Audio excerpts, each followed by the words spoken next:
Бұл оқиғаны естіген кезде ойыма бірден 532 сериалы елестеді.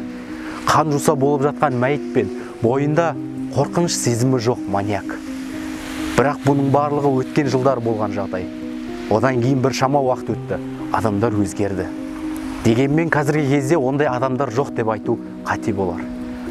Сіздермен бірге әдеттегідей мен Жұмабек, бейне YouTube арнасына қош келдіңіздер. Видео басталмас бұрын арнаға тіркеліп, лайк басуды ұмытпайық.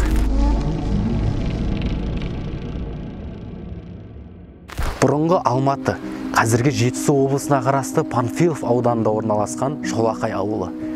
Тұрғылықты жұрттың саны небәрі 5 мыңға жуық болғандықтан барлығы бір-бірін таниды. Ауыл ішіндегі мектепте 9 сынып оқитын Арай Арсенова әдеттегідей мектептен үйіне оралады. Қыз баласы үй жұмыстарына шапшаң болғандықтан Арай да өзіне бекітілген жұмыстар тезірек бітіріп, анасынан құрбысының үйіне баруға сұранады. Ойында ештеңе жоқ анасы қызына рұқсатын береді.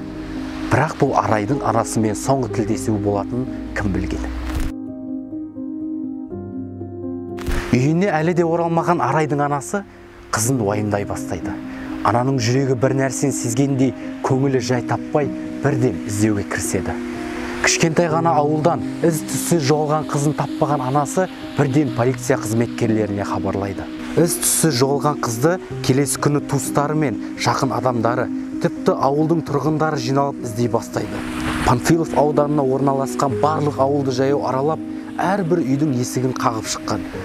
Бірақ ешқандай нәтиже жоқ. 15 жасар Арай сол күйі табылмады. Адам ұрлығына қатысты фактілер әлсін ақпарат құралдарына айтылып, әлеуметтік желіде бірден таралып кетті. Шолақай 9 жолдың торабында орналасқандықтан әртүрлі пікірлер айтылды. Кейбіреулер қызды құлдыққа ұрлап кетті десе, кейбіреулер саудаға салу үшін ұрлап кетті деген болжамдар айтылды. Бірақ соңғы сәтке дейін қыздың табылуына үлкен үміт болған.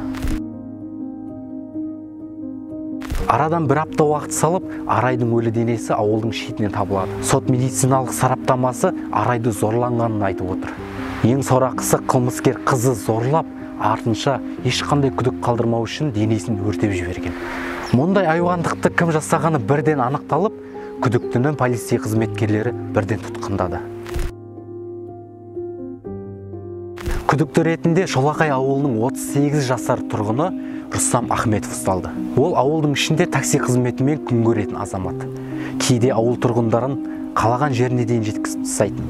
Ол кінәсін бірден мойындамаған көрінеді. Арайдың ұялы телефондағы қоңырауларды көрсеткеннен кейін барып күдікті жасаған айуандығын мойындаған. Тіпті ол қылмысты қалай жасағанын, мәйітті қай жерге көмгенін де көрсеткен. Рустамның бұрынғы өміріне үңілетін болсақ, осыған дейін де 2 қызды зорлаған. Алғашында 7 жылға дейін түрмеге бекітіліп, бірақ өзін өзгерген күйде көрсетіп, 3 жылдан кейін мерзімінен бұрын босап шыққан көрінеді.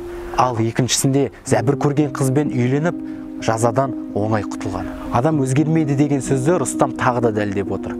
Бұл жолы жазадан құтыла алмайтыны анық. Егер елімізде ату жазасы бекітілсе, осындай қылмыскерлерді сол заң аясында жазалаған дұрыс деп ойлаймын. Себебі әлемдегі ең қауіпті жыртқыш ол адам баласы. Осы жайлы ойыңызды төменге қалдыра кетіңіз. Құрметті оқырмандар, видеомыздың соңына да келіп қалдық. Арнамыз 1000 оқырманға жетуге аз-ақ қалды. Сіздердің қолдауларыңыз бізге ауадай қажет. Арнаға тіркеліп, лайк басып, комментарий жазуды ұмытпайық. Аман болайық.